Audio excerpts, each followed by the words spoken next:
Oke, teman-teman, selamat pagi ya. Saya coba dari posisi selamat pagi. Selamat bertemu lagi di kuliah Sosiologi Kehutanan. Hari ini kita akan melanjutkan yang diskusi yang kemarin. Kemarin kita membahas soal ini apa tradisi sosiologi klasik. Tradisi sosiologi klasik kalian saya kenalin ke pakar-pakar sosiologi klasik yang saat ini menjadi rujukan dan kemudian pengembangan teori-teori sosiologinya berdasarkan dari tradisinya mereka ya. Ada Karl Marx ya dengan teori konflik, kemudian ada Max Weber ya dengan interaksionisme simbolik, kemudian dengan apa Durkheim dengan strukturalisme, teori struktural fungsional. Baik, teman-teman, hari ini kita akan bahas soal ekologi budaya. Ya. Ekologi budaya itu kemudian bagian dari akar tradisi teori-teorinya berasal dari Max Weber ya. Bagaimana relasi sosial itu berdasarkan dengan simbol-simbol. Nah, saya coba ulas. Tapi sebelum ke sana, saya pengen kita nonton bareng satu film ya tentang hutan di Indonesia, termasuk tentang kearifan lokalnya. Karena ini ekologi budaya itu ngomongin soal kearifan lokal. Ujung-ujungnya ngomongin soal kearifan. Mengapa begitu? Nanti kemarin kan udah dijelasin soal teori ekologi budaya. Bagaimana masyarakat itu dibentuk dari simbol-simbol yang terdiri dari misalnya sistem kepercayaan, misalnya sistem mistis yang dibangun dari sekitar mereka, yang mereka bangun disesuaikan dengan ekosistem yang mereka tempati. Ekosistem kalau misalnya mereka tinggalnya di hutan, jenis hutannya hutan dataran tinggi misalnya, ya nilai-nilai yang dibangun, simbol-simbol yang dibangun berdasarkan ekologi yang di sekitar mereka. Kalau mereka tinggalnya di pesisir, di hutan lahan gambut, hutan gambut misalnya, itu pasti berbeda. Itu ya berbeda. Nah, mengapa kearifan lokal itu terbentuk? Ya, cara-cara dan kearifan lokal itu kan cara-cara tradisional, cara-cara tradisional yang itu merupakan tradisinya masyarakat setempat itu dalam rangka kegiatan tertentu. Misalnya kearifan lokalnya kaitannya ngomong tentang hutan, ya berarti kebiasaan masyarakat yang tentu berbeda dengan pengetahuan modern ya, yang itu dilakukan dalam rangka mengelola hutan atau hubungan dia dalam memanfaatkan hutan, mengelola hutan atau melindungi hutan. Seperti itu ya. Kita coba lihat filmnya, cuman saya belum pernah coba ya bagaimana. Cobanya share screen dulu, share screen-nya ke sini, ke Chrome ya. Nah, ini kan kalian udah lihat ya. Udah kelihatan belum? Udah nampak? Halo? Sudah, Pak. Sudah ya, oke. Sekarang Udah, Pak. saya coba share. Kita putar. Nah, Indonesia, sebuah negeri dengan hutan tropis beraneka-ragaman hayati terbanyak di dunia. Tersebar di seluruh Nusantara dengan luas lebih dari 130 juta hektar. Seperti hutan tropis di Kalimantan Utara yang menjadi bagian penting dari ekosistem dunia untuk mensuplai oksigen ke seluruh planet bumi. Di mana kelestarian hutan tersebut tetap terjaga berkat kearifan lokal warga Dayak. Kearifan lokal sangat mempengaruhi gaya hidup masyarakat adat Kalimantan Tengah, mulai dari cara mereka mengelola lahan hingga cara mereka memaknai alam sekitarnya. Cara hidup yang tumbuh sejak zaman nenek moyang mereka sampai sekarang, yang menjadi panutan mereka untuk menjalani hidup berkesinambungan dengan alam sekitarnya.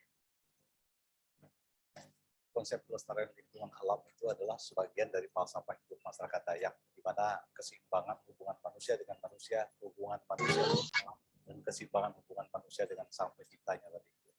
Nah, wujud dari itu tergambar dalam upacara-upacara adat yang disebut dengan menyanggar dan memampas lewu. Menyanggar itu adalah sebagai sebuah konsep kehati-hatian dalam pengelolaan dan pemanfaatan sumber daya alam, sehingga orang tidak semena-mena memperlakukan alam semesta ini. Nah, sedangkan memampas lewu itu adalah upacara adat yang dilakukan setiap 1 tahun untuk mengingatkan orang supaya orang peduli terhadap lingkungan. Wujud dari kegiatan itu lagi yang lebih nyata adalah pelestarian hutan yang disebut dengan pahewan, atau dalam bahasa Inggris kita kenal community conservation area. Nah, di dalam konsep pahewan itu, di situ ada zona inti, yaitu hutan keramatnya, kemudian zona buffer yang disebut dengan wilayah Mali yang tidak boleh diganggu. Nah, baru setelah itu adalah wilayah kelola usaha masyarakat. Konsep hewan itu memberikan pemahaman bahwa ketika orang melestarikan sebuah kawasan hutan, maka orang harus sejahtera. Orang yang sejahtera, orang yang mampu memelihara kawasan tadi. Nah, kemudian bagaimana kawasan hutan memberikan jasa lingkungan kepada masyarakatnya. Di dalam sistem perdagangan itu jelas sebetulnya, baik secara praktis mereka lakukan maupun secara adat. Secara praktis mereka lakukan bahwa ketika mereka ingin membakar, maka itu sebelumnya akan dibuat tatah gitu ya. Tatah itu di sekelilingnya itu dibersihkan sehingga tidak akan mungkin menjalar ke lahan orang lain. Tetapi secara adat itu juga ada aturan bahwa ketika mereka ingin bakar ladang, maka dia harus memberitahu kepada tetangganya. Kalau mereka tidak memberitahu, maka mereka terkena denda adat. Yang berikutnya adalah bahwa ketika mereka membakar itu harus ditunggu. Nah, memang kita harus juga sekarang itu kan budaya, nilai-nilai budaya itu ada yang sangat kuat mempertahankan, itu ada yang sudah longgar gitu ya. Tapi bukan berarti bahwa dengan nilai adat yang longgar itu lalu kita mengatakan bahwa itu masyarakat bisa disalahkan atau lalu nilai-nilai budaya itu tidak berlaku lagi, tidak. Nah, justru saatnya inilah kita mengaktifkan nilai-nilai kearifan lokal itu di dalam konteks perkembangan masa kini. Hutan di sini kan dulu mata usaha nenek moyang saya dulu tuh ada juga yang ngambil getah pantung gitu Pak. Nah, jadi hutan itu dijaga dan dirawat, dipelihara seperti itu. Misalnya ada sebuah sungai itu akan dirawat terus dan dipelihara, langsung jangan sampai ada sungai itu bisa tersumbat atau mengakibatkan banjir. Tak sampai di situ, kearifan mereka pun tergambar dalam kegiatan mereka yang lain. Nah, ketika mereka mengusaha mencari lebah madu itu disebut dengan ukur nagiran, gitu ya. Itu juga jasa lingkungan yang diberikan kepada masyarakat di dalam upaya mendapatkan madu dari lingkungan tadi, gitu ya. Dan itu cukup banyak itu hasilnya yang diterima oleh masyarakat. Nah, dengan demikian jasa lingkungan yang diberikan kepada alam, kepada masyarakat tadi, sehingga masyarakat juga harusnya memelihara lingkungan tadi. Kemudian juga sementara ini sebagian masyarakat juga sangat tergantung dari hutan untuk mencari misalnya hasil hutan seperti misalnya gemor, tengkawang, jerutu, garu misalnya. Bagian masyarakat di hulu itu masih melakukan itu, tapi masyarakat di bagian hilirnya itu sudah hampir, karena hutannya sudah hampir terbuka gitu ya. Untuk anyaman rotan ini memang sudah lama dari sejak nenek moyang kami untuk anyaman rotan, dan memang anyaman rotan ini menjadi satu usaha tambahan dari warga masyarakat untuk menambah ekonomi keluarga pertama. Tetapi untuk pengelolaan yang sudah dilakukan dari sejak nenek moyang kami untuk anyaman untuk rotan ini memang terpelihara. Kalau misalnya itu ditanam di daerah memang ada lokasi-lokasi yang ada hutannya, tetapi itu memang ditanam untuk setiap kegiatan yang akan dilakukan itu rotan ini memang ditanam melalui daerah sekitar, baik dalam lingkungan desa maupun di hutan-hutan yang ada. untuk penanaman itu kalau ditanam satu mungkin dia akan tumbuh lagi, tapi memang ditanamnya harus ada yang berdekatan dengan pohon. Karena dia nanti kalau dia tumbuh harus ada pohon tempat dia harus tumbuh. Kemudian ada lagi yang seperti BJ. BJ itu juga adalah kolam ikan yang selalu muncul pada saat air pasang, maka ikan itu akan berkeliaran mencari tempatnya, dan ketika air surut maka kolam yang tadi terbentuk secara alami akan menampung ikan itu sendiri. Sehingga produksi ikan pada waktu musim air surut itu menjadi berlimpah, dan itu juga bagian dari bagaimana jasa lingkungan itu diberikan kepada masyarakat. Dari BJ itu juga akhirnya orang mencontoh. Bisa saja mereka membuat BJ itu secara praktis gitu ya, dari contoh BJ yang alami tadi gitu ya. Kalau hutan di sekitar BJ tetap terpelihara, otomatis ya di sekitar hutan itu yang artinya yang kita pelihara itu jangan sampai ada orang membuat ladang atau membakar di sekitar situ. Jangan sampai ada yang membakar atau membuka lahan di sekitar itu untuk dibakar. Otomatis kalau dibakar sekitar 500 meter lah dari hutan yang kita pelihara itu, oke bolehlah mereka itu membuka lahan untuk dibakar, tapi apinya harus bisa terkendali, Pak. Jangan sampai merambat ke hutan. Selain dalam sistem perladangan, kearifan juga terasa kental diterapkan oleh masyarakat Kalimantan Tengah yang berada di daerah sisi pantai. Mereka tetap menjalani warisan leluhur mereka untuk tetap memanfaatkan alam, namun juga sekaligus menjaganya. Masyarakat Dayak Kalimantan Tengah itu mereka sudah mengenal sejak dulu, sejak nenek moyang mereka dulu tentang pelestarian alam lingkungan hutan. Jadi sebelum mereka melakukan pengolahan hutan lestari, mereka akan gunakan hutan itu jadi alam terbangun. Jadi mereka harus permisi dulu, ada upacara, ada ritual-ritual khusus untuk itu. Jadi masyarakat Dayak itu memang sejak dulu sudah mengenal adanya pelestarian alam itu. Sebagai contoh, pada saat mereka melakukan menanam padi atau membuka lahan untuk perkebunan, mereka bukan berarti mereka berpindah-pindah itu merusak hutan. Jadi mereka berpindah itu sebenarnya salah satu proses dalam rangka pelestarian hutan itu sendiri. Sejalan dengan upaya tersebut, pemerintah Indonesia saat ini sedang membangun mekanisme reduksi emisi dari deforestasi dan degradasi hutan atau biasa disebut sebagai REDD+. Untuk mendukung pembangunan berbasis lahan dan hutan yang bertujuan untuk menjamin perlindungan ekosistem dan pertumbuhan ekonomi hijau yang didasarkan pada prinsip-prinsip pembangunan berkelanjutan dan berkeadilan. Kearifan lokal harus dipandang sebagai salah satu upaya pendukung dalam mencegah degradasi sumber daya alam dan lingkungan. Oleh karena itu, penting bagi kita semua untuk mengenali pengetahuan tradisional tentang pemanfaatan hutan secara lestari yang telah berlangsung secara turun-temurun dari generasi ke generasi. Melalui penguatan nilai-nilai kearifan lokal, kapasitas masyarakat akan berkembang dalam melindungi keanekaragaman hayati yang berada di sekitar hutan dan lahan gambut, serta meningkatkan kemampuan masyarakat yang tinggal di sekitar hutan dalam menghadapi perubahan iklim.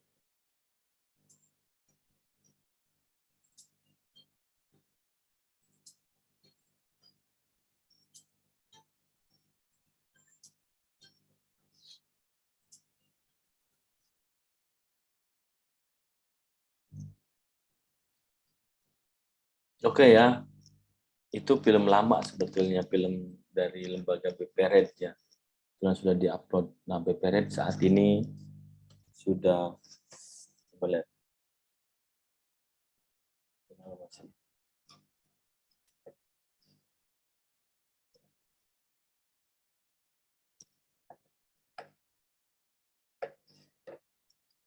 Baik, kita lanjut.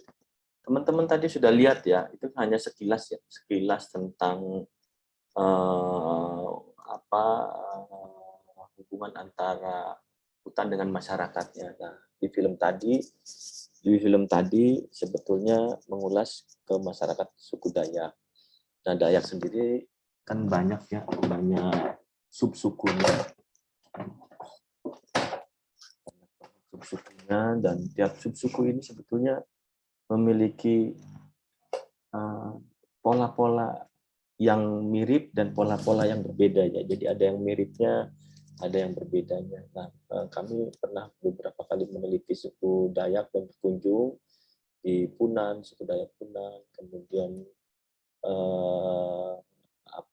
yang terakhir itu Meratus ya, Dayak Meratus. Nah, teman-teman, kemarin kan kita udah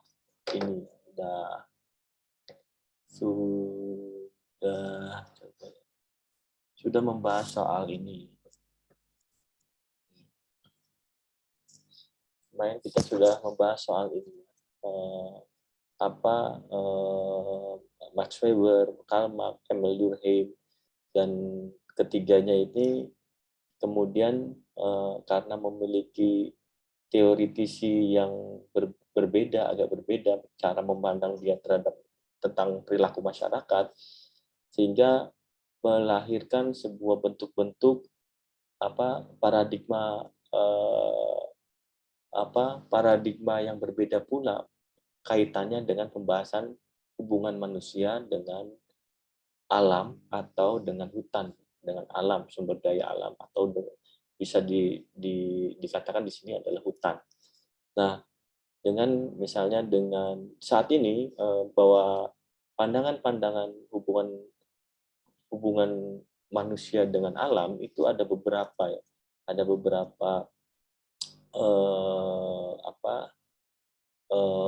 bukan kamar ya, bukan paradigma juga, dia ada beberapa kerangka kerja lah ibaratnya, kerangka kerja untuk mengamati bagaimana hubungan-hubungan itu teridentifikasi ya. Misalnya ada tentang konsepsi ekologi budaya,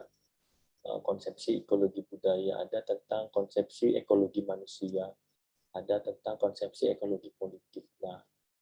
Nah, ini memiliki akar-akar sosiologi yang berbeda ya, akar-akar sosiologi cara pandang antara manusia dengan alam, dengan masyarakatnya, ini berbeda satu sama lain, sehingga perkembangan tentang hubungan antara manusia dengan lingkungannya ini memiliki perkembangan ilmu pengetahuan yang berbeda juga.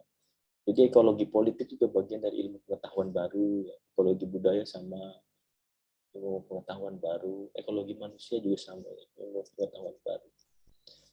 Nah, kita mengulas lagi soal ekologi budaya karena kita hari ini akan membahas soal ekologi budaya. Jadi ini ekologi budaya itu sebetulnya para antropolog ya yang mengkonsepsikan kelompok-kelompok antropologi ini. Zaman jadul sudah ada Julian Stewart ya, ada Rappaport yang meneliti soal suku Indian ya, Nah, di dalam konsepsi ekologi budaya sebetulnya hubungan interaksi manusia, karena ini akarnya dari teorinya si Weber ya, interaksionisme simbolik, bahwa interaksi antar manusia itu sebenarnya berdasarkan dari simbol-simbol. Anda berinteraksi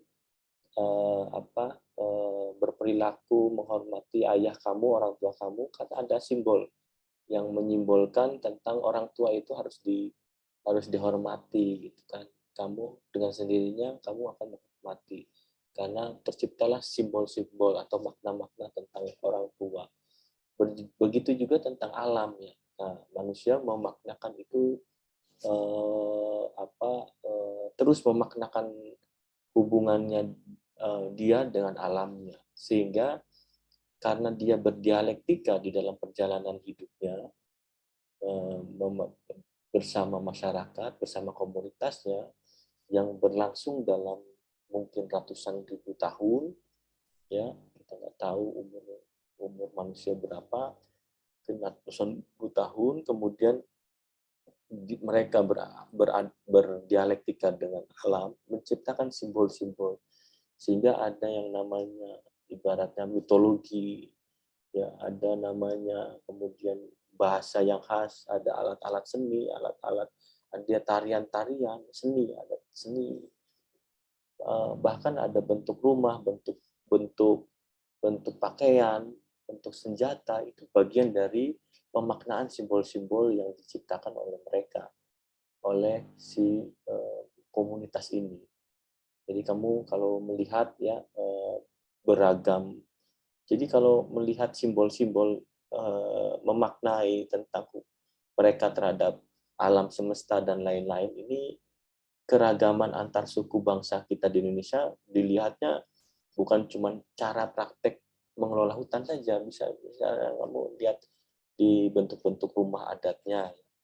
Ada di Kalimantan itu kan terkenal rumah panjang namanya ya. Rumah panjang biasanya Dayaknya Dayak Iban. Dan di beberapa tempat rumah ini masih berfungsi dengan baik ya. Saya tahun 2000 berapa ya, 2018 atau 2019, mungkin 2019, berkunjung ke Dayak Iban di rumah panjang itu. Dan di rumah panjang itu terdiri dari satu suku ya, satu komunitas itu di rumah. Satu rumah itu satu komunitas. Jadi bisa mungkin ratusan orang ya. Mungkin puluhan lah, kurang dari 100 lah kali. Ini kepala suku. Ada kepala sukunya. Jadi ada kamar-kamar keluarganya, ada dapur bersama, macam-macam. Rumahnya panjang banget. Panjang banget dan mereka hidup berbarengan di sana.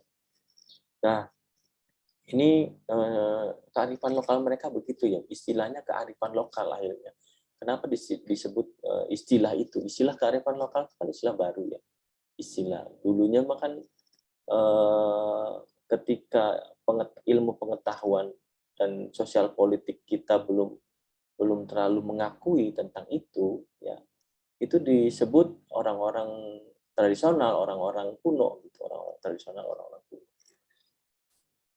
Tapi kemudian belakangan ini istilah kearifan lokal, local knowledge itu menjadi kuat ya, yang memposisikan istilah itu sebagai hal yang positif ya, hal yang positif, kearifan lokal, kearifan. Jadi sesuatu yang berbeda dengan cara-cara hidup modern yang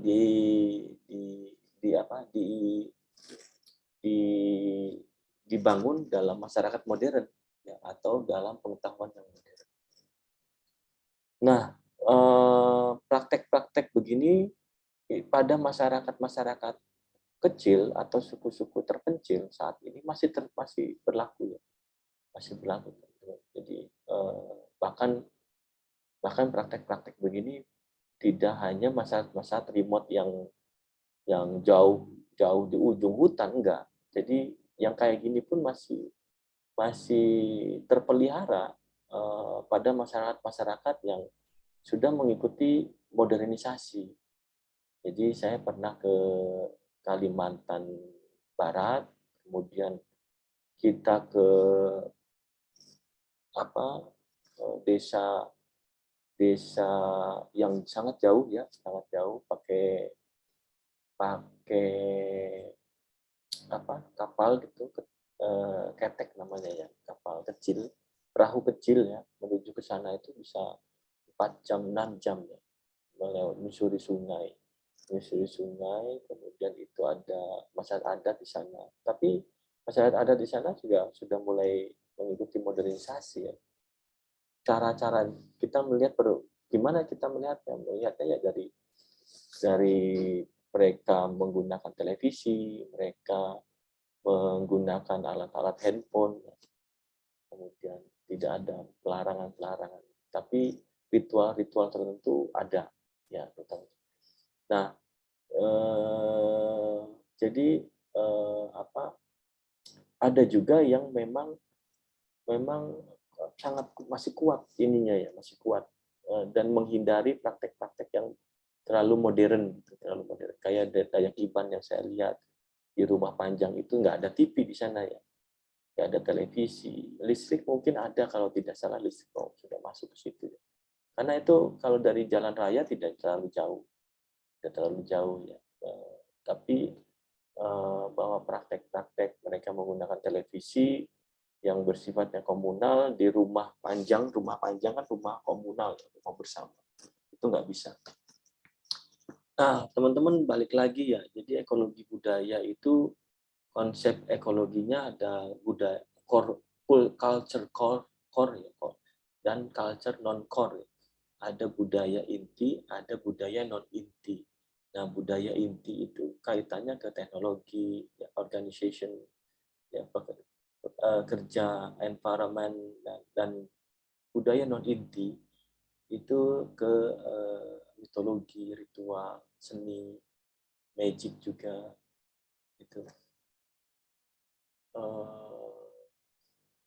Nah, dari sini kemudian saya ingin coba masuk ke ini ya, pembahasan kearifan lokalnya. Kearifan lokal. Sudah nampak ya? Udah kelihatan ya? Udah, Pak. Nah ya. Nah teman-teman,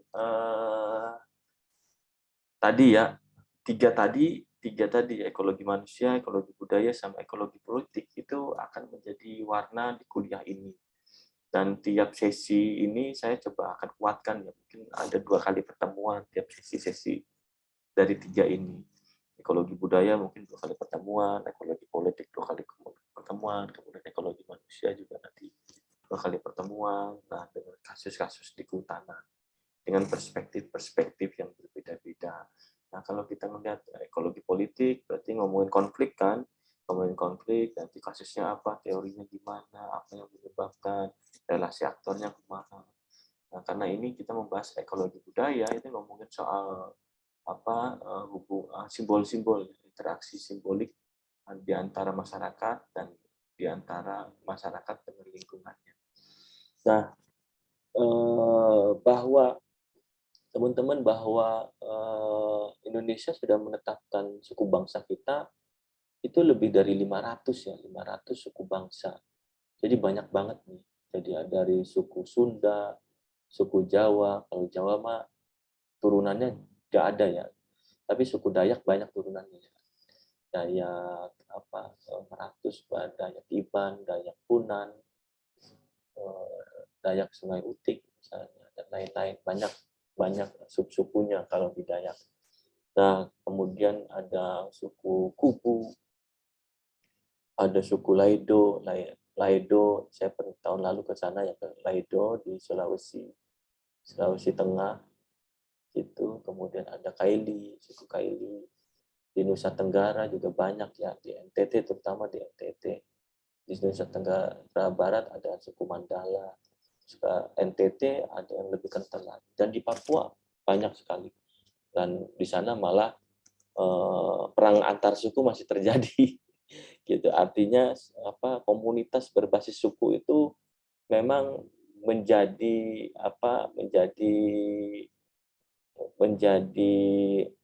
tontonan sehari-hari lah ibaratnya. Kalau kita kan sehari-hari kalau udah di kota nggak ada tuh ini suku ini nggak ada gitu kan. Udah nggak nampak, sudah membaur gitu. Nah, tapi kalau di Papua perang antar suku artinya kan berarti masih ada teritorialisasi antar suku ini sendiri. Nah, teman-teman, kenapa kita belajar tentang ekologi budaya? Apa pentingnya ya? Tadi kan udah bilang ya tentang teori-teorinya, akar teorinya dari Weber, tentang interaksinya simbolik. Dia berinteraksi atas simbol-simbol yang diciptakan sendiri. Dan kita lihat bahwa pemaknaan simbol itu terbentuk dari pola-pola ini. Tadi video tadi menyampaikan tentang pola ritual kan. Ada ritual-ritual khusus ketika dia memanfaatkan hutan, lahan, ya dalam rangka permisi ya, terhadap roh leluhur. Terus ada juga konsep-konsep tentang pelestarian konservasi, ya, ada konsep tentang penggunaan lahan dan lain-lain. Nah, ini konsep-konsep lokal yang kemudian ini muncul menjadi aturan main, menjadi norma, menjadi nilai atas simbol-simbol yang mereka ciptakan. Ya, antar interaksi antar dia terhadap alam, dia terhadap manusianya, dan dia terhadap konsep penciptanya, ya. konsep penciptaan. Sehingga cara dia bermasyarakat, cara dia memperlakukan alam itu berdasarkan dari simbol-simbol yang mereka ciptakan. Dan tiap orang beda-beda, bukan tiap orang ya, tiap komunitas, tiap suku ini berbeda-beda. Terutama ketika setting ekologinya berbeda. Ada yang pesisir, ada yang dataran tinggi, ada yang wilayah sungai, gitu. Ada yang bahkan di hutan belantara. Itu beda-beda settingnya. Ada yang berdekatan dengan komodo, misalnya, ada yang berdekatan dengan apa. Kalau Anda di sana ya, di Taman Nasional Komodo, ada sukunya di situ. Komunitas itu mereka harmoni ya dengan komodo karena memang dianggap saudara. Ya, mereka menyimbolkan bahwa komodo itu saudara. Kalau makanya nggak ada terjadi yang aneh-aneh di sana. Kalau di kita kan kita enggak, simbol-simbol kita terhadap komodo itu kan, komodo barang satwa dilindungi, paling cuma itu aja. Itu kan pengetahuan modern, simbol pengetahuan modern yang kita menyimbolkannya begitu, menyimbolkan tentang bahwa komodo itu adalah satwa yang dilindungi karena kita menerima simbol itu dari pengetahuan modern. Kalau masyarakat lokal beda lagi, beda. Ya, Anda pernah berkunjung ke beberapa tempat yang mudah-mudahan pernah berkunjung ke beberapa tempat dan melihat fenomena-fenomena, cara-cara komunitas atau masyarakat yang memperlakukan alamnya berbeda-beda. Ya, kami meneliti di Gede Pangrango, ya, suku Pundak yang akarnya mungkin dari Baduy kuno gitu, Baduy kuno. Nah, tradisi-tradisi tentang Serentau gitu, tradisi-tradisi tentang ritual-ritual ketika bertani itu masih ada ya, masih ada. Walaupun itu hanya dijalankan oleh para kuncen. Jadi di Gede Pangrango, saya teliti itu praktek-praktek begitu masih ada. Orang-orang petani-petani yang tua itu masih mengingat bagaimana dia cara-cara bertani mereka yang berdasarkan dari simbol-simbol yang mereka ciptakan, bahwa mereka ini percaya dengan leluhur, ya, dengan leluhur, kemudian leluhurnya dikonsepkan seperti sesuatu gitu. Dan ketika bertani diterapkan di dalam pertanian, teknik-teknik bertaninya juga beda. Ya, mereka menghitung weton gitu. Saya cocok apa nih? Misalnya weton saya sekian. Hitung-hitungannya, oh saya cocoknya nanam padi. Kapan akan saya nanam padi? Itu ada hitung-hitungan. Kemudian mereka melakukan ritual-ritual. Ketika panen juga ada ritual lagi. Nah, ini yang kita melihat, meskipun kita di Jawa, sebetulnya hal-hal kayak gitu masih ada. Meskipun di Jawa tidak kental lagi ya, tidak kental. Kayak di Paseban ya, Paseban itu Serentahun tiap tahun ada kan. Kamu kalau pernah lihat Serentahun ada, dan masyarakat dari mana-mana datang ke situ untuk upacara. Jadi hanya ritualnya saja, praktek sehari-harinya sudah jarang. Tapi segitupun bahwa itu menandakan bahwa bahwa manusia di suku Sunda itu memiliki simbol-simbol pemaknaan terhadap hubungan dia terhadap sumber daya alam. Nah, ini coba kita lihat ya teman-teman, bahwa simbol-simbol ya, sistem perilaku ya, sistem perilaku sistem perilaku itu sebenarnya dipengaruhi oleh beberapa hal. Sistem perilaku ada sistem nilai, ada pola pikir, ada sikap, ada norma, ada hubungan interpersonal. Sistem perilaku di dipengaruhi oleh beberapa hal. Nah, kalau di masyarakat lokal, sistem nilai masyarakat lokal dalam pengelolaan hutan itu memang beragam, berbeda-beda satu sama lain. Karena kita memiliki suku bangsa yang banyak, cara-cara dia sistem nilai masyarakat lokal dalam pengelolaan hutannya memiliki cara-cara yang berbeda masing-masing. Namun ada satu prinsip-prinsip yang hampir mirip. Pertama, bahwa lahan sebagai sumber daya hutan itu dikuasai oleh pemimpin lokal. Atau pemimpin adat. Lahan sebagai sumber daya hutan dikuasai. Dikuasai di sini sebetulnya bukan berarti dia yang memiliki, enggak mesti begitu ya. Dia yang memiliki, tapi bahwa dia memiliki kewenangan tentang sebaiknya seperti apa sih lahan itu dikelola. Gitu. Masyarakat mempercayai dia memiliki kewenangan itu. Oleh karenanya biasanya di dalam pemanfaatan wilayah di sekitar mereka, di kawasan hutan ini ya, itu harus mendapatkan izin, ada izin tertentu, dan mereka percaya ketika itu mereka kan punya konsep tata ruang juga ya. Jadi masyarakat suku adat di sini itu memiliki konsep tata ruang. Setiap konsepnya beda-beda. Di Dayak beda, di Baduy beda, di suku Kubu juga beda-beda. Nah, umumnya memang tokoh adat ini, tokoh lokal, pemimpin adat ini memiliki kekuasaan untuk bagaimana ruang itu diatur. Karena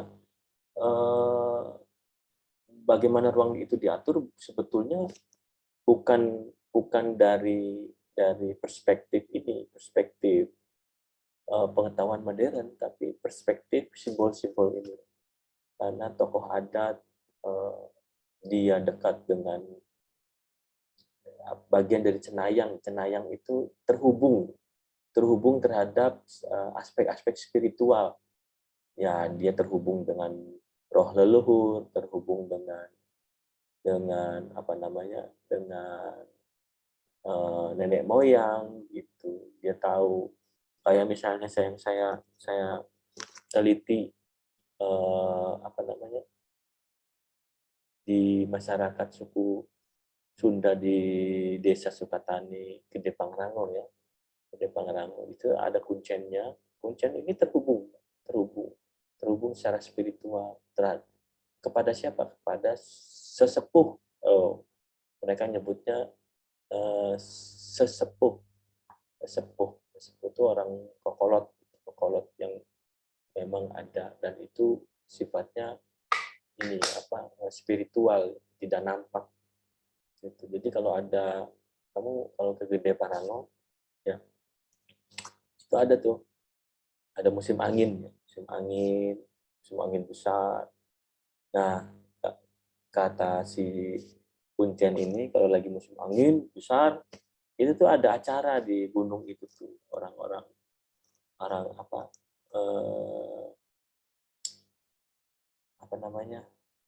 dunia lainnya tuh lagi ada acara. Jadi di situ tuh kerajaan. Ya, ini sistem nilai mereka ya, sistem nilai si Kuncen ini ya, ada kerajaan. Kemudian sedang ada pesta. Nah, kenapa anginnya bergelebaran kuat itu? Ya karena banyak lalu lalang datang dari mana-mana. dari mana datang, dari Cirebon datang, dari Banten datang ke situ, karena ada pesta.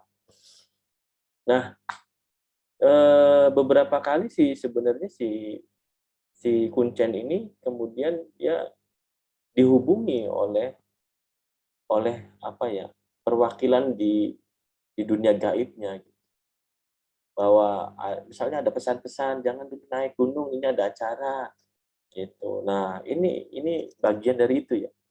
Bagian dari, dan biasanya ini hanya contoh ya, kalau yang di Parangau begitu. Jadi pemimpin adat itu memiliki satu akses keterhubungan dengan dunia spiritual ya, yang dipercaya oleh masyarakat ya. Sehingga dia memiliki kekuasaan yang khusus ya, kekuasaan khusus, terutama dalam hal pemanfaatan praktek-praktek pemanfaatan lahan ya, karena kan mereka merasa segala sesuatu itu harus meminta izin ya, dari leluhur. Kalau misalnya ada bencana-bencana itu akibat dari kita tidak teledor, tidak berhubungan dengan baik dengan leluhur dan lain-lain. Itu konsep-konsep simboliknya, konsep-konsep simbolik. Nah, yang kedua, bahwa sistem nilai manfaat lokal dalam pengelolaan hutan itu umumnya bahwa pengaturan penggunaan lahan itu diatur lewat norma dan nilai masyarakat, bukan diatur lewat ini rasionalitas. Nah, kalau sekarang kamu coba lihat di masyarakat modern, pengaturan penggunaan lahan, cara pengaturan penggunaan lahan gimana kita di masyarakat modern? Berarti kan cara pengaturan penggunaan lahannya berdasarkan kepemilikan. Ada milik siapa nih lahannya? Milik saya, milik pribadi apa milik negara? Milik negara berarti harus izin ke negara. Milik saya berarti harus izin ke pemilik pribadi, atau dengan cara membeli, menyewa gitu untuk menggunakan lahan. Nah, ini pengaturan penggunaan lahan di masyarakat modern kan begitu. Nah, tapi kalau pengaturan penggunaan lahan oleh masyarakat lokal ini, masyarakat yang memiliki kearifan lokal ini, itu didasarkan dari norma dan nilai. Jadi ada tuh wilayah-wilayah khususnya. Jadi mereka tuh udah membagi wilayah-wilayah sebetulnya. Dan tiap suku bangsa itu beda-beda konsep-konsepnya. Wilayah pekuburan namanya A, wilayah hutan untuk ini, untuk apa? Untuk apa? Ketersediaan bahan baku kayu untuk rumah, bikin rumah namanya A, namanya B. Ada juga hutan bersama, barang-barang yang dimana itu peninggalan nenek moyang dan semuanya boleh mengambil di sana. Beda-beda ya, beda-beda. Ada yang memang wilayah yang hampir mirip kayak kepemilikan pribadi, boleh rumah tangga tertentu memanfaatkannya secara pribadi.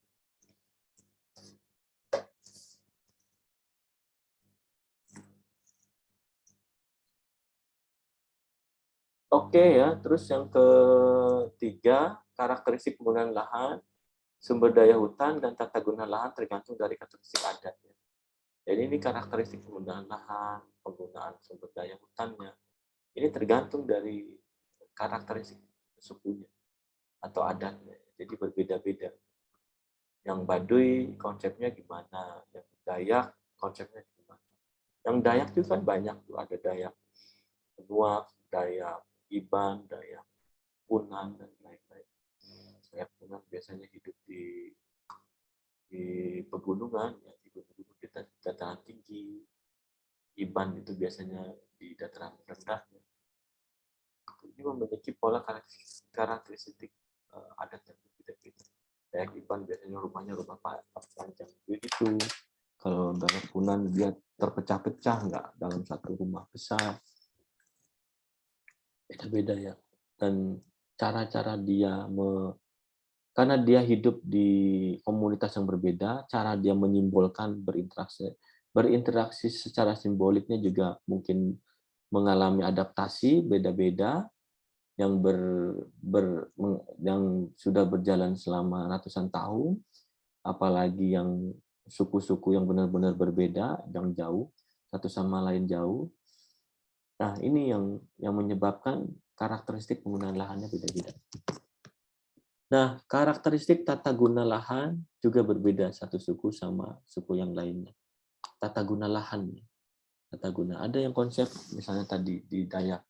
Dayak di video ini nggak dijelasin ya, Dayak apa dia. Dia ada konsep, apa sih tadi, saya lupa, nggak nyatet ya, konsep-konsep. Nama-namanya tuh udah nama-nama lokal gitu. Ini namanya begini. Tadi juga ada yang, apa namanya itu, ikan di dalam ini ya, apa namanya, saat dia membuat lubang kecil gitu, ikan kalau pas musim surut ikannya pada terjebak di situ dan melimpah gitu ya. Nah, di beberapa tempat di Kalimantan itu memang masyarakatnya hidup di pasang surut sungai ya, pasang surut sungai. Kayak saya ke Betung Kerihun Danau Sentarum ya, kalau kalian ke Danau Sentarum, Taman Nasional Danau Sentarum, itu pemukiman masyarakatnya memang di tengah danau. Ya, danau itu kayak danau alami ya, danau alam, kayak ini kayak bendungan gitu. Danau itu tuh kayak bendungan gitu. Jadi saat musim hujan tuh airnya meluap, menampung air saat musim hujan. Ya, tapi kering itu ketika musim kemarau itu danau itu kering. Jadi surut lah, airnya surut. Nah, ini disebut pasang surut sungai. Kering itu. Jangan kering banget, tapi airnya surut.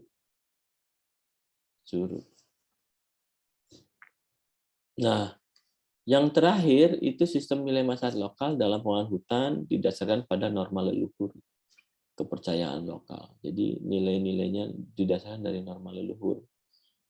Ini yang terjadi.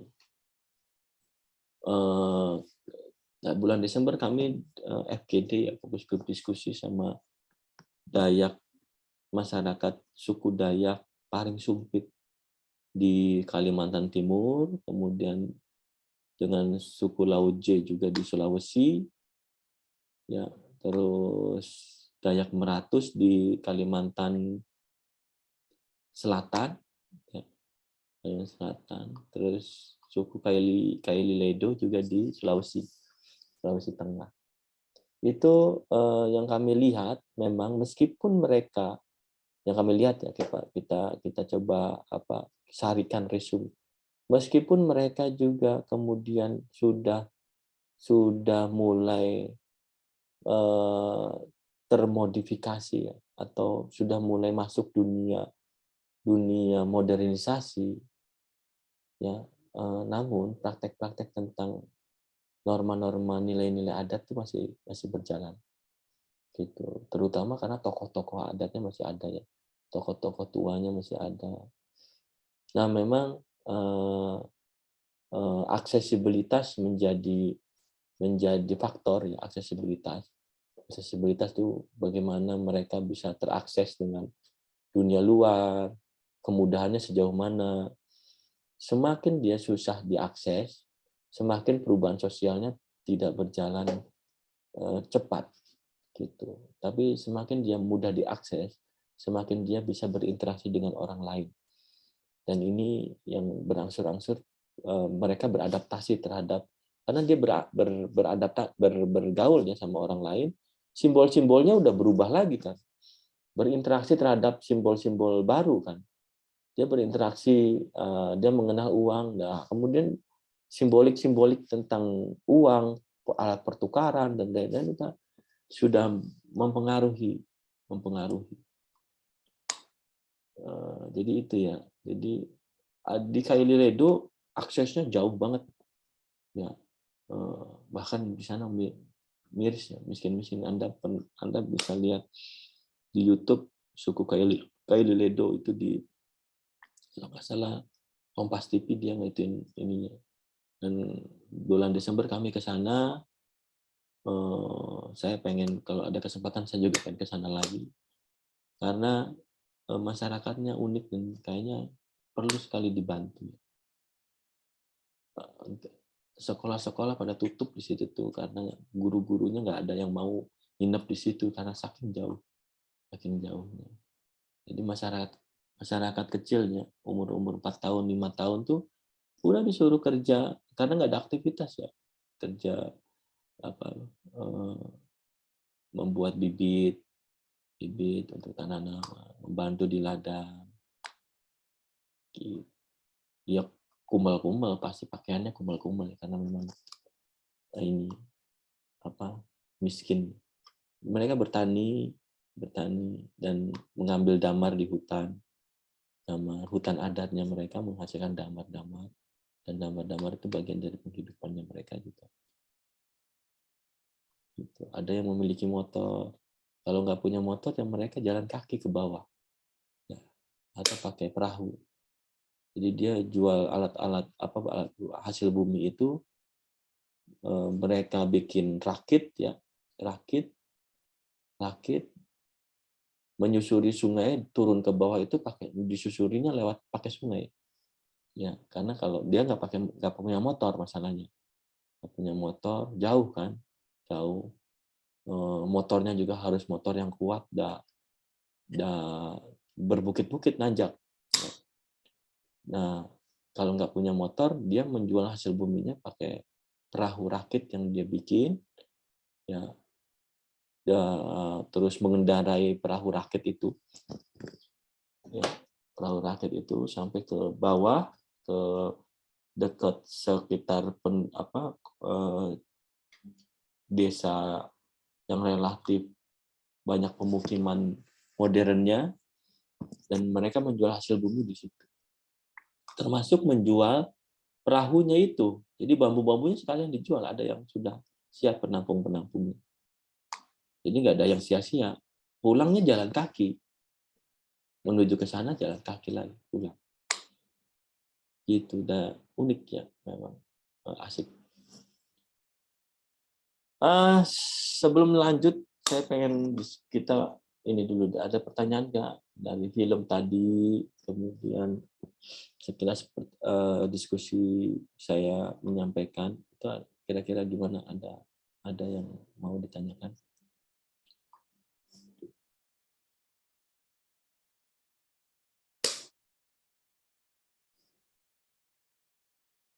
Ini nggak ada nambahnya ya, pesertanya 16. Saya nggak tahu ini mahasiswanya berapa sih. Nah, sekarang saya mau tanya nih ya ke kalian nih, teman-teman, ada yang sudah pernah bertemu dengan orang-orang tradisional, komunitas tradisional di sini?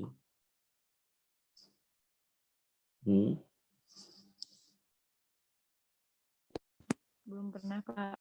Siapa ini yang ini? Siapa nih? Siapa ya tadi?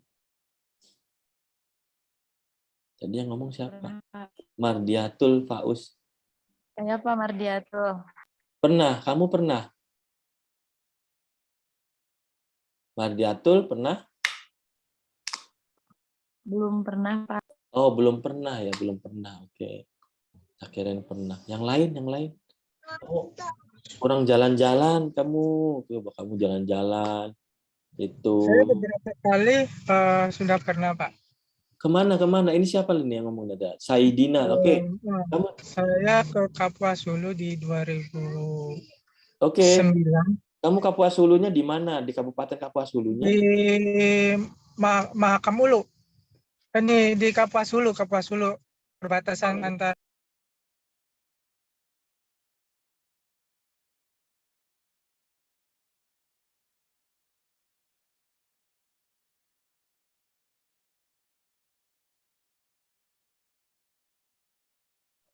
Internetnya nggak stabil tadi, makanya saya coba ini.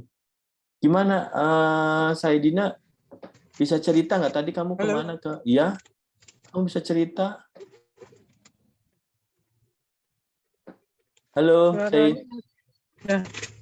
Suara saya Ya, gimana? Pak. Kamu Tadi Ya, ini internetnya nggak stabil nih, maaf ya. Ya. Ini lagi di... Saya dari 2009 itu di Kabupaten Kapuas Hulu paling ujung antara Indonesia Malaysia. Memang karakteristik awal karakteristik awal masyarakat sana memang masih pedalaman dan Ya, seperti Bapak tahu yang suku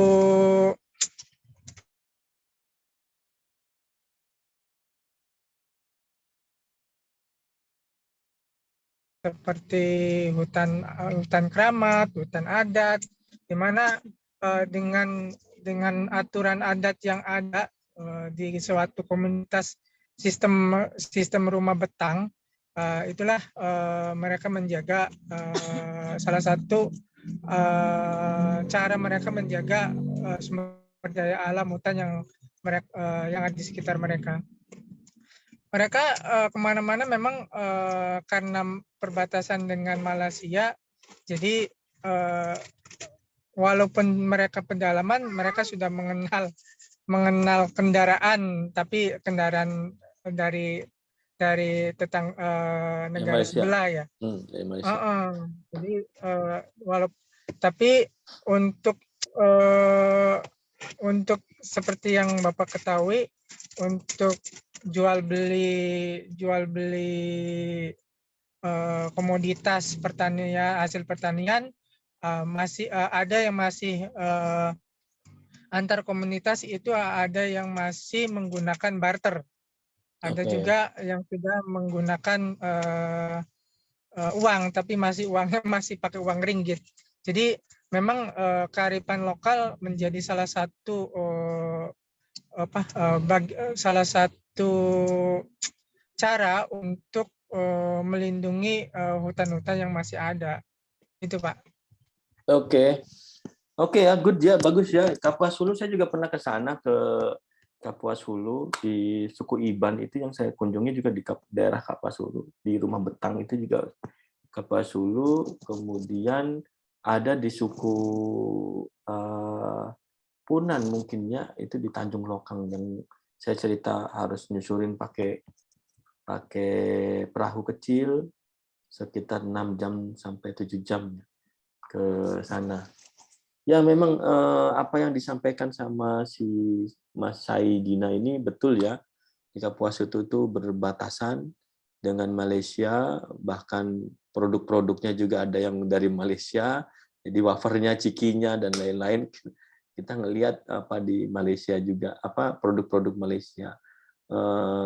Karena mereka lebih dekat ke Malaysia, akhirnya mereka membeli produk-produknya Malaysia dibanding dia harus ke agak jauh ke kota, kan jauh banget ya ke kota. Karena dia dekat dengan Malaysia, banyak sekali yang Malaysia. Nah, memang suku-suku ini masih eksis ya, meskipun perubahan-perubahan sosialnya sudah nampak. Ya, perubahan-perubahan sosial sudah nampak. Misalnya dulu bahwa semua aktivitas itu berdasarkan dari penghidupan subsisten. Penghidupan subsisten itu biasanya transaksi pakai uang, pakai sebagai alat tukar itu jarang digunakan gitu. Nah, sekarang berangsur-angsur bahwa mereka transaksi pola-pola subsistennya masih ada. Tapi bahwa mereka melakukan transaksi perdagangan itu dalam rangka dia mendapatkan uang.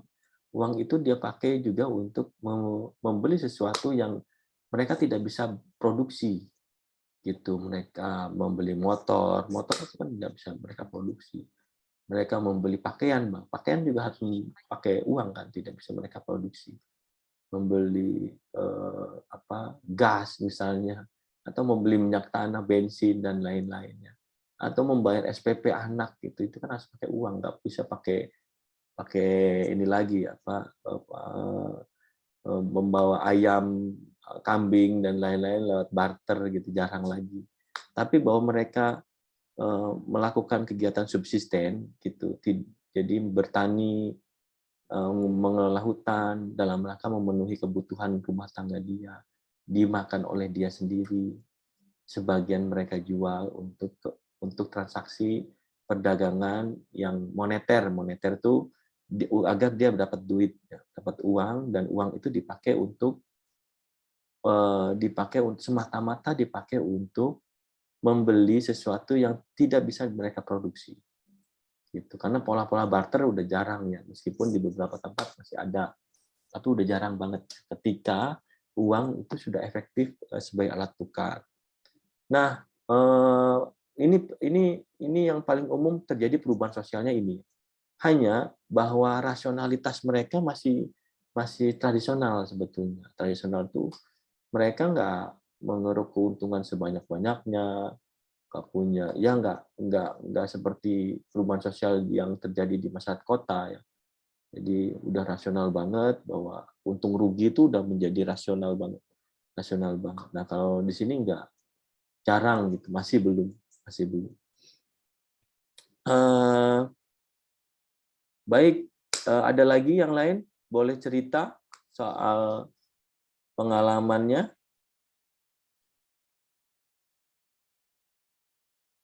Pengalamannya mengunjungi beberapa komunitas terpencil. Ini kayaknya jarang dolan ya teman-teman ini. Vina pernah nggak? Rizky pernah nggak?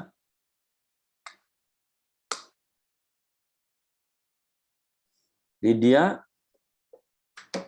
ini pada kemana ya? Halo, ada. Enggak apa, enggak pernah, Pak. Wahyu, Jalalul, Muhakik, pernah nggak mengunjungi masyarakat terpencil?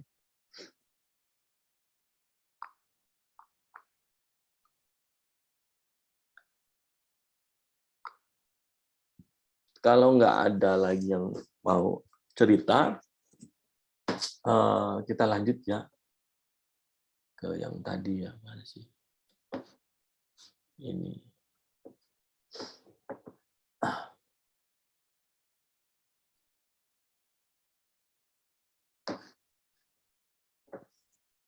Ya, teman-teman. Nah, ciri dari pengelolaan hutan berbasis pengetahuan lokal atau berbasis kearifan lokal itu biasanya ada beberapa cirinya ya. Pertama memang satu, bahwa ini diterapkan oleh masyarakat kesukuan yang masih menjalankan kearifan lokal. Ada nilai-nilai tradisionalnya. Kemudian memiliki areal hutan kebun campur yang berdekatan dengan tempat tinggalnya si komunitas ini. Nah, terus cara mengelola hutannya dijalankan dengan prinsip-prinsip, terutama berdasarkan norma adat pertama. Berdasarkan norma adat, berbasiskan kelompok hutan adat, berbasiskan rumah tangga untuk kebun milik, dan berbasiskan rumah tangga untuk kebun milik. Ini ciri-cirinya ya. Nah, beberapa kasus pengelolaan hutan berdasarkan kearifan lokal itu ada di hampir semua suku bangsa tuh punya kearifan lokal. Ya. Tapi karena beberapa suku bangsa ini sudah tidak lagi eksis di kawasan hutan gitu ya, dia udah masuk ke non hutan atau masuk ke dunia modern, sehingga suku bangsa tertentu udah tidak punya akar pengelolaan hutan, karena dia udah lama sekali tidak tinggal di hutan, tapi dia berusaha ke pertanian. Jadi prinsip-prinsipnya udah hilang, prinsip-prinsip. Tapi kayak suku Baduy, suku Dayak, gitu, masyarakat adat Kabandungan yang di Taman Nasional Halimun Salak, suku Laoje di Sulawesi, suku Kaili, Ledo, Kaili di Sulawesi, suku Kubu di Sumatera, di Jambi, ya, suku Mandala, suku banyak lagi ya sebenarnya. Saya juga belum punya kesempatan keliling ke semua suku dan belum punya kesempatan untuk mendalami satu suku untuk saya kaji. Belum karena riset saya lebih ke bukan ke antropologi ya, riset saya lebih ke ekologi politik. Meskipun di dalam ekologi politik saya tuh saya meneliti soal ritual.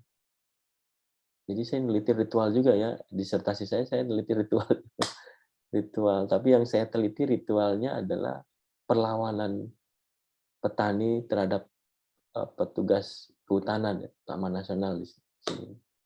Jadi ritual-ritual, akar-akar simbol-simbol mereka terhadap alam, kemudian mereka punya konsep-konsep ritual untuk meminta keselamatan, kan kemudian itu dipakai untuk mereka bertarung dengan petugas kehutanan karena mereka sudah eksis tinggal menggarap lahan kehutanan, lahan konservasi untuk penghidupannya gitu. Nah, ini ada beberapa suku. Hari ini saya akan mengulas sedikit tentang suku Dayak. Nah, nanti minggu depan kita akan coba lihat juga suku-suku bangsa yang lain, tentang kearifan lokal pengelolaan hutan. Nah, ini kasus di suku Dayak Benuak. Salah satu subsuku yang ada di Kalimantan. Nah, di suku Benuak itu ada beberapa konsep penggunaan lahan. Konsep-konsep penggunaan lahan. Dan konsep-konsep penggunaan lahan itu teritorialnya, landscape-nya khas ya. Ada berupa hutan, ya, konsep penggunaan lahan berupa hutan dikonsepsikan oleh mereka adalah hutan adat. Jadi menurut mereka hutan adat itu hutan rimba yang bukan milik sendiri atau milik keluarga. Itu milik komunitas. Hutan adat itu milik komunitas. Ini isinya adalah kayu-kayuan, buah-buahan, akar rotan, dan jenis binatang-binatang. Nah, di sana di suku Benuak itu ada beberapa jenis nih hutan adat. Konsep-konsep hutan adat mereka itu ada beberapa jenis yang bahasanya udah lokal banget. Ada Kelaten Tanyutnya, ada Sakaa, ada Simpung Bualati, ada Simpung Ruyak, ada Lati Pinyit, ada Lati Penyenturi Kuli, ada Ului Ketipe, Bangkaat, Natang Detan. Wah, ini udah bahasa Dayak ya. Saya udah nggak hafal bahasa Dayak. Lebih susah dibanding bahasa Inggris. Ya, ini konsep. Nah, ini bahwa salah satu ciri bahwa terjadi kearifan lokal di sana, cirinya misalnya itu bahwa ada konsep-konsep bahasa lokalnya. Jadi kalau selama Anda tidak menemukan konsep-konsep bahasa lokal, itu kamu harus meragukan itu kearifan lokal. Ya, tadi di video tadi kan ada konsep bahasa lokalnya. Coba kamu nanti ngulas lagi video atau nanti saya share ya. Mudah-mudahan saya bisa share. Itu tadi ada konsep bahasa lokalnya. Aduh, saya lupa, saya nggak nyatet tadi ya. Konsep, tapi saya lihat, oh ini ada bahasa lokal. Nah, bahasa lokal itu adalah bukan cuma sekedar bahasa ya. Jadi bahasa itu kan konstruksi sosial. Bahasa itu dibentuk sesuai dengan kesepakatan sosial, sesuai kesepakatan masyarakat.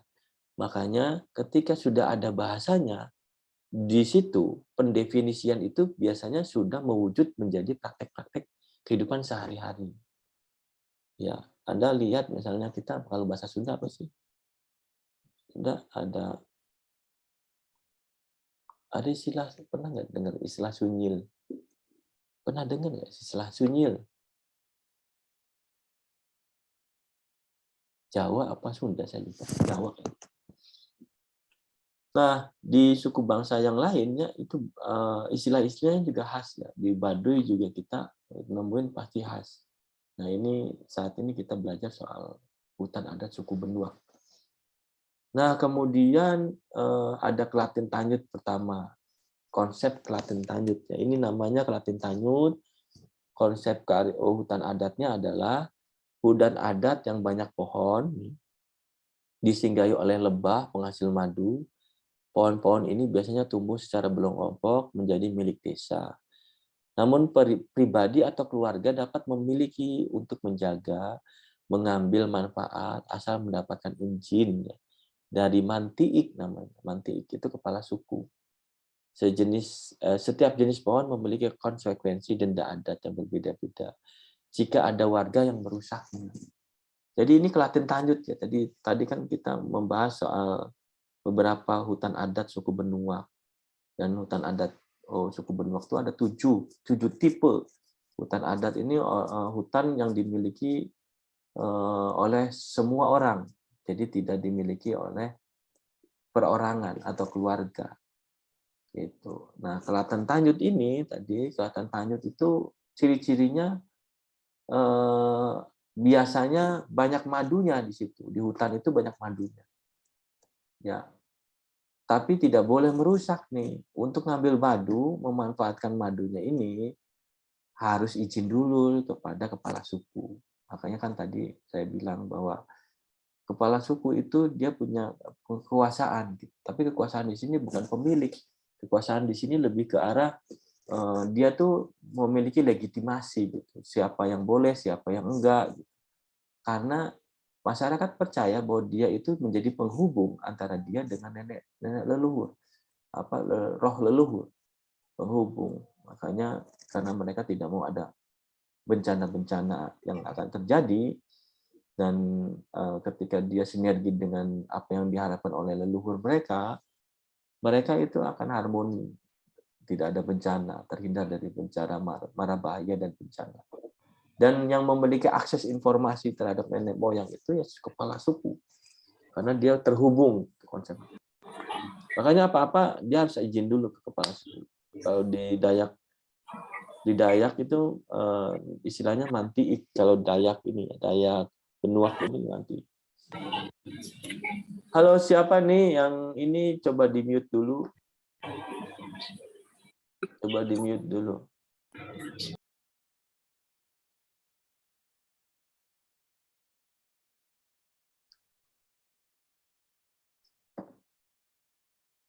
Udah ya, udah di mute ya.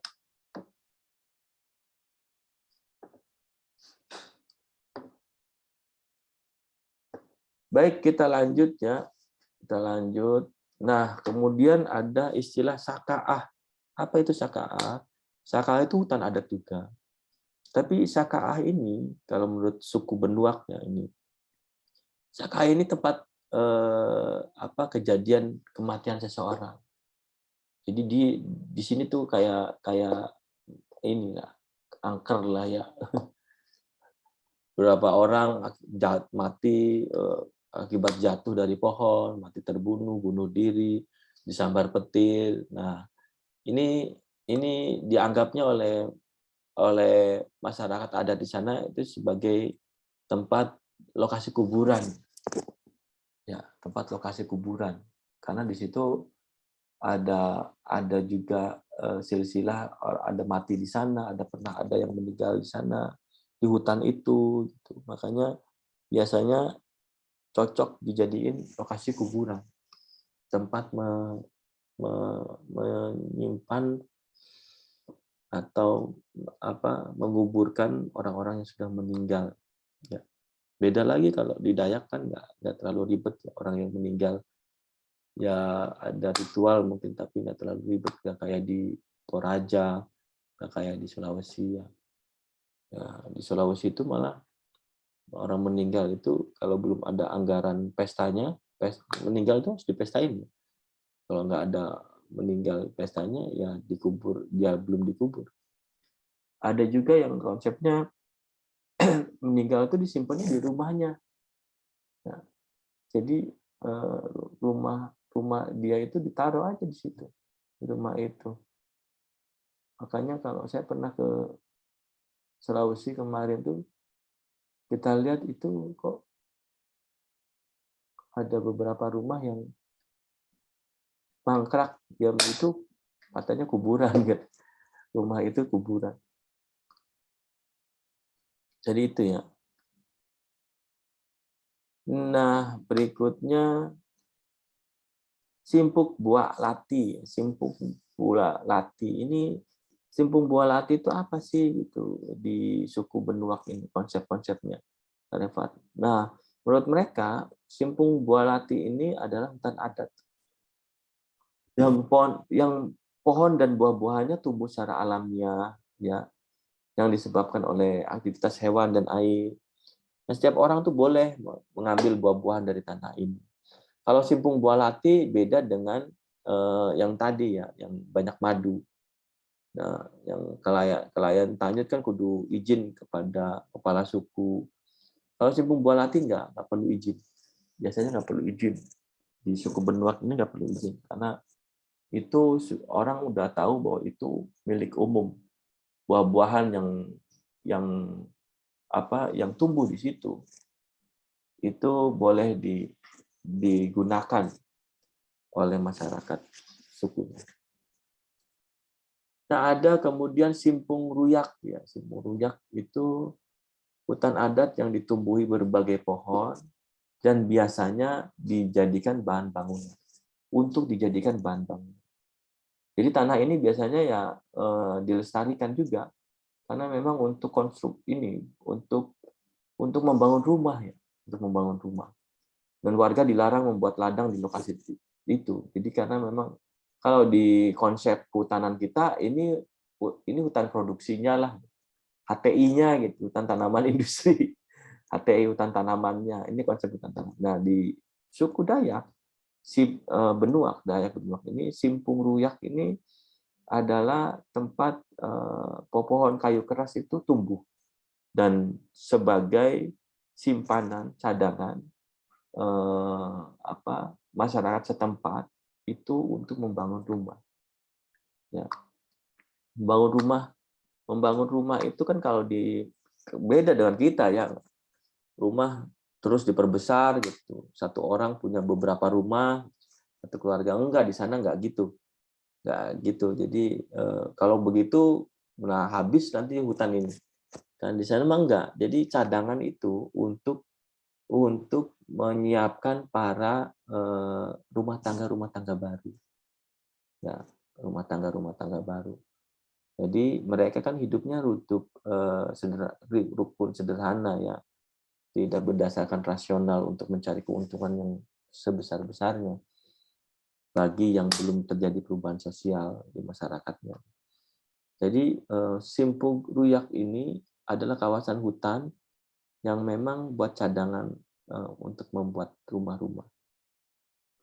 baru bagi rumah tangga yang belum punya rumah. Kan mereka bertumbuh ya, berkembang biak, bertumbuh, kemudian saling menikah gitu, sama satu sama lain, dan lambat laun pasti memiliki anak dan dia butuh rumah untuk dia tempat tinggali untuk ditinggali. Dan hutan adat Simpung Ruyak ini menjadi salah satu simpanan masyarakat untuk dalam hal kayu keras. Berikutnya ada hutan adat namanya Lati Pingit. Lati Pingit di suku Dayak Benuak. Nah, Lati Pingit ini konsepnya itu hutan adat yang dihuni oleh roh-roh jahat ya. Jadi di sana juga bukan cuman roh baik aja. Di sana bukan cuma konsep roh baik aja. Saya pernah FGD Desember kemarin yang ke Paring Sumpit itu, ya kita kedengerin cerita soal konsep roh jahatnya mereka.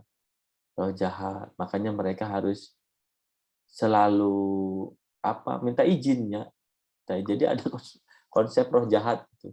Tapi roh jahat ini bukan berarti justru kita harus selalu izin menghargai si roh jahat ini. Ya, ya kalau sinetron mah ini ada nenek lampirnya lah. Nenek lampirnya ya kita harus ritual dulu nama nenek lampir gitu, ngasih sesajen gitu. Ibaratnya kan gitu ya. Nah, di konsep-konsepnya suku Dayak Benuak di sini juga ada bahwa konsep roh-roh jahat, hantu, seperti hantu. Nah, istilahnya di sini ada hantu mandang ya, dan liak. Keduanya dapat menyebabkan orang sakit. Nah, ini konsep-konsep itu ada ya. Nah, wilayah ini kemudian biasanya masyarakat percaya bahwa itu kan angker dihuni banyak roh.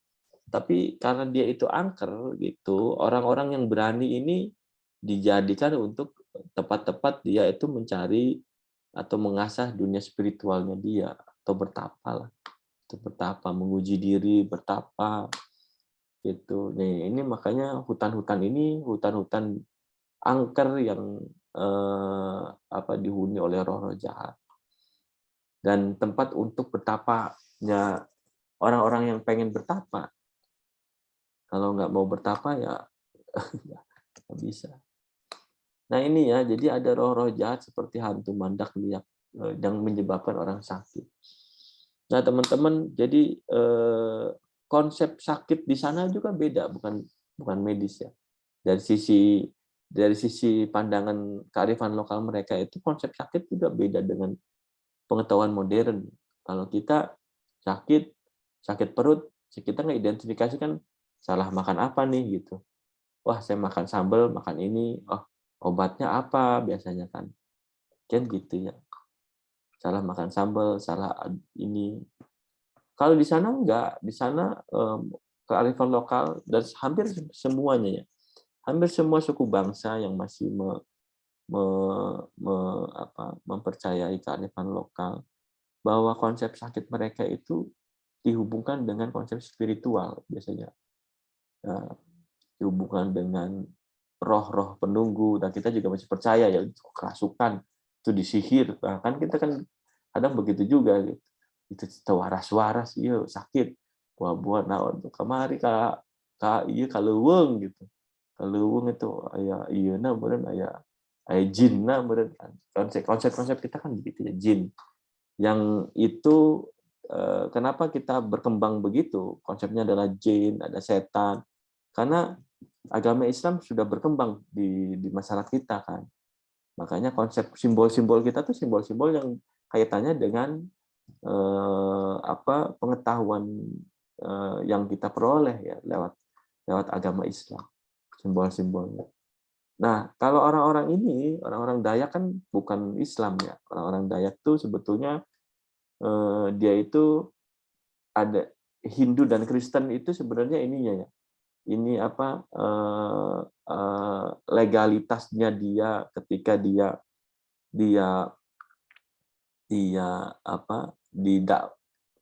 diberi dakwah sama pastor jadi dari Kristen. Ketika dia didakwahin oleh seorang Hindu jadi Hindu. Nah, tapi yang jelas dia itu memiliki praktek-praktek animisme dan disebut dengan keharingan. Animisme biasanya kental dengan roh-roh, leluhur-leluhur dan lain-lain. Ini Lati Pingit ya, Lati Pingit. Nah, teman-teman saya pernah cerita ini ya, pernah riset bersama beberapa teman, ada alumni Uniku juga, ada beberapa kampus luar negeri dan dalam negeri ya di Puruk Cahu ya, Kalimantan Tengah.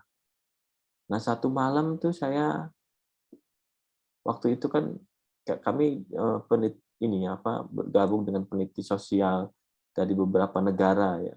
Ada teman kami dari Jerman namanya si Andrea, dia kan orangnya penasaran terus tuh.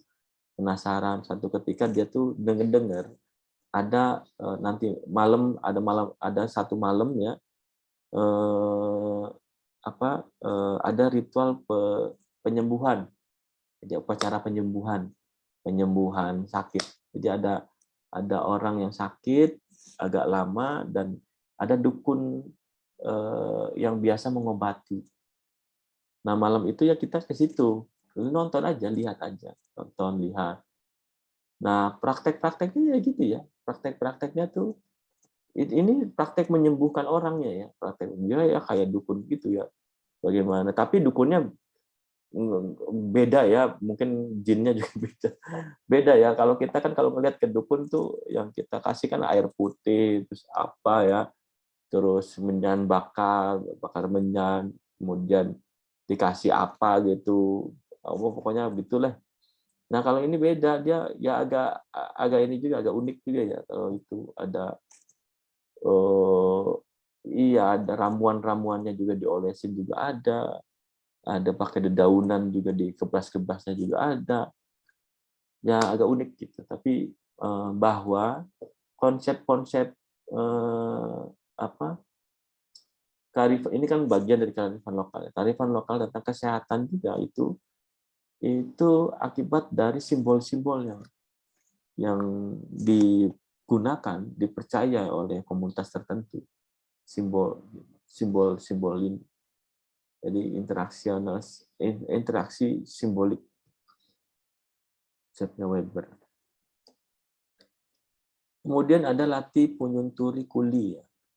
Tanah ini berupa hutan, sungai, danau yang dijadikan kawasan berburu. Jadi ini hutan adat yang boleh semua orang berburu di situ. Ada hutannya, bisa sungai, danau untuk berburu.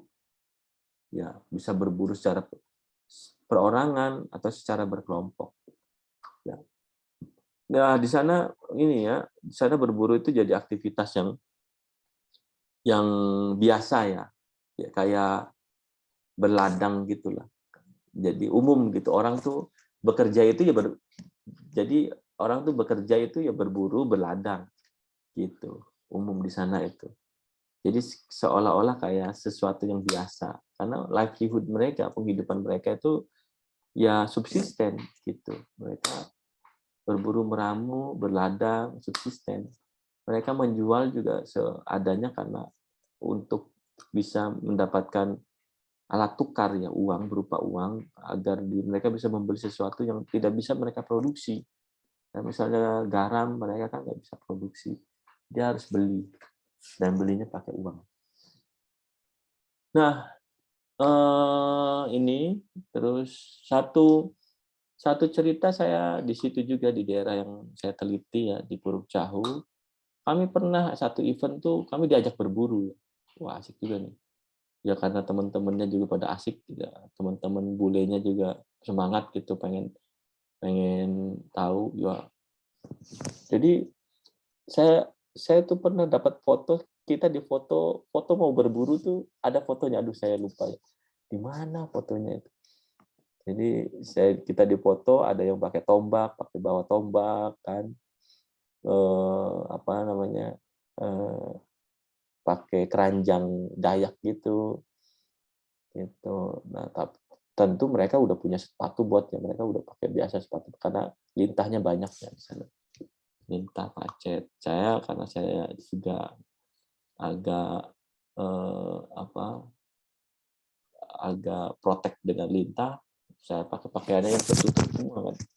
Di sana. Ya kita berburunya ya nggak lama-lama ya, nggak lama-lama. Yang biasa mereka buru, yang biasa mereka peroleh ketika mereka berburu itu ya kijang, terus apalagi ya, kadang beruang juga ada, beruang madu ya. Mereka berburu ikan-ikanan pasti ya, kalau ikan-ikanan karena mereka hidup di sungai, sekitar sungai. Apalagi ya, kijang yang paling banyak untuk nutrisi hewani, untuk nutrisi hewani. Nah, kemudian ada ului, ketipe, bangkaat, natang, detang. Yang terakhir nih. Ini tanah, menurut konsepnya Dayak Benuak ini, Uliu Ketipe ini adalah hutan adat yang berisi pepohonan, buah-buahan, binatang yang itu perlu dijaga, perlu dilestarikan. Beragam kekayaan alam itu perlu dijaga. Jika dia, ini wajib sifatnya, perlu dijaganya wajib dan dilestarikan. Jika tidak, atau dia merusak, itu akan kena denda adat. Denda adat. Agak ini sih ya, memang yang belum biasa, belum pernah ke masyarakat adat, itu belum biasa tentang konsep-konsep denda adat. Jadi kamu nanti boleh tuh sesekali kamu meneliti sosiologi kehutanannya, aspek sosiologi kehutanan, kemudian menyelami masyarakat adat dari ekologi budaya, bagaimana praktek-praktek pengelolaan hutan mereka, kearifan lokal pengelolaan hutan mereka. Gitu. Teman-teman, nah ini ya, ini dulu ini satu lagi nih.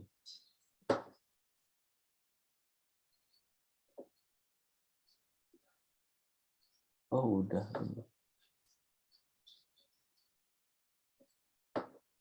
Nih.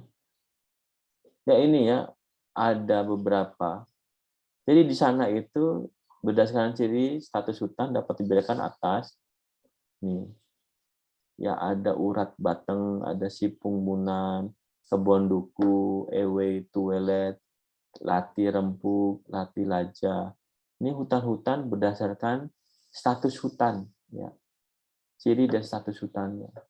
Terus hutan berdasarkan suksesi hutan, ya ada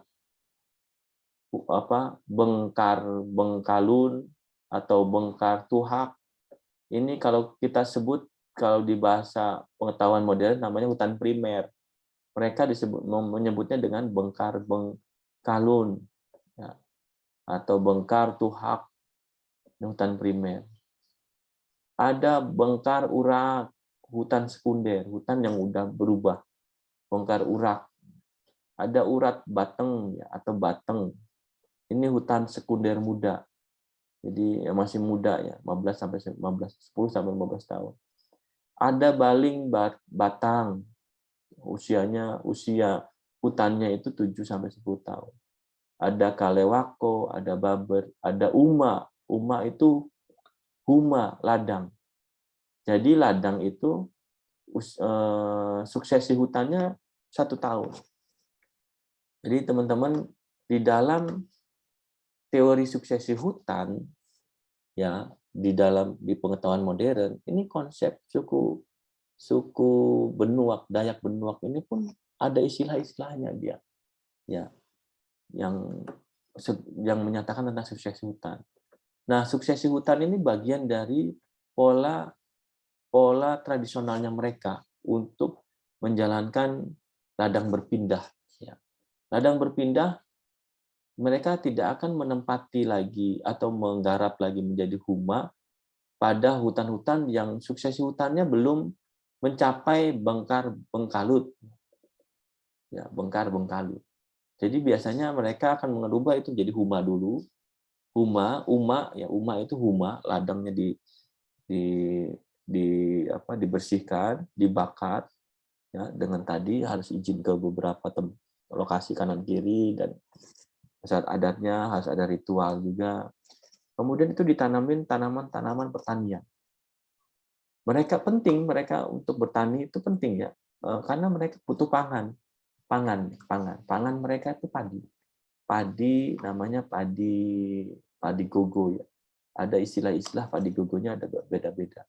Saya di beberapa kesempatan tahun lalu, benih-benih padinya saya bawa, ya, di Dayak Meratus saya bawa, di Sulawesi juga saya minta, di Nusa Tenggara Barat saya minta,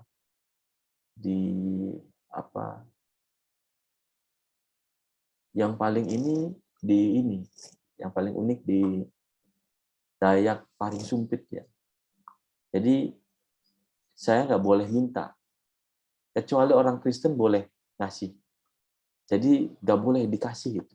Benih padi itu menurut mereka nggak boleh, padi itu nggak boleh dijual, bahkan benihnya nggak boleh diberikan. Ini sangat sakral sekali benih-benih padi di sana. Simbol-simbol tentang padi itu sangat sakral. Yang masih agamanya keharingan. Keharingan itu berarti praktek-praktek dia sangat kuat sekali. Nah, tapi akhirnya saya kan minta, boleh nggak saya minta ini? Nggak bisa, nggak boleh.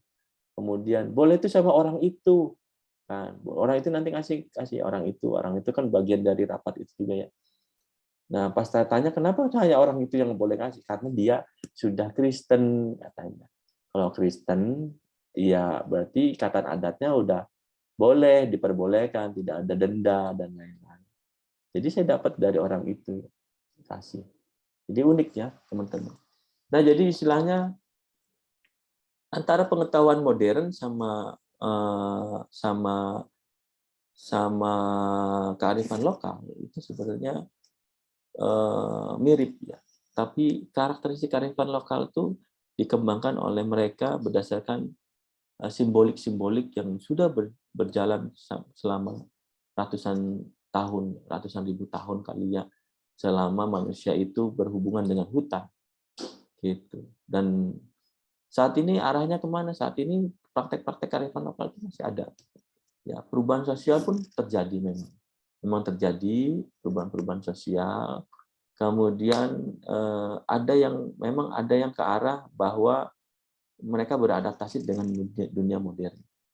Ada yang ke arah ke sana. Tapi itu ketika aksesibilitasnya mudah ya. Jadi orang-orang yang komunitas-komunitas yang tinggal di suatu tempat yang sangat mudah aksesnya untuk berinteraksi dengan orang-orang lain, orang-orang perkotaan, orang-orang lain karena jalannya bagus, pakai mobil bisa, pakai motor bisa gitu, dan nggak terlalu jauh. Ini proses perubahan sosialnya lebih cepat dibanding ketika komunitas itu aksesibilitasnya susah. Ya, karena salah satu perubahan sosial itu ya karenanya adanya jejaring sosial. Baik teman-teman, ini ya yang saya ceritain soal suku benua. Ya. Waduh, hampir jam 12. Udah telat.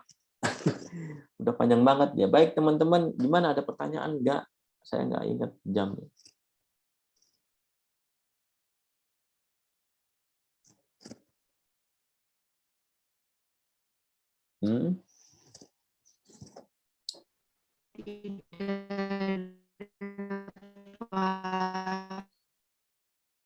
Siapa ini?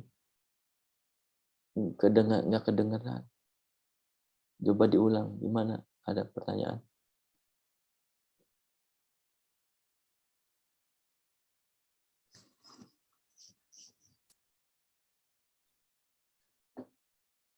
Tidak ada, Pak. Belum ada ya. Oke. Oke teman-teman. Kalau tidak ada pertanyaan, saya coba mungkin akhiri ini.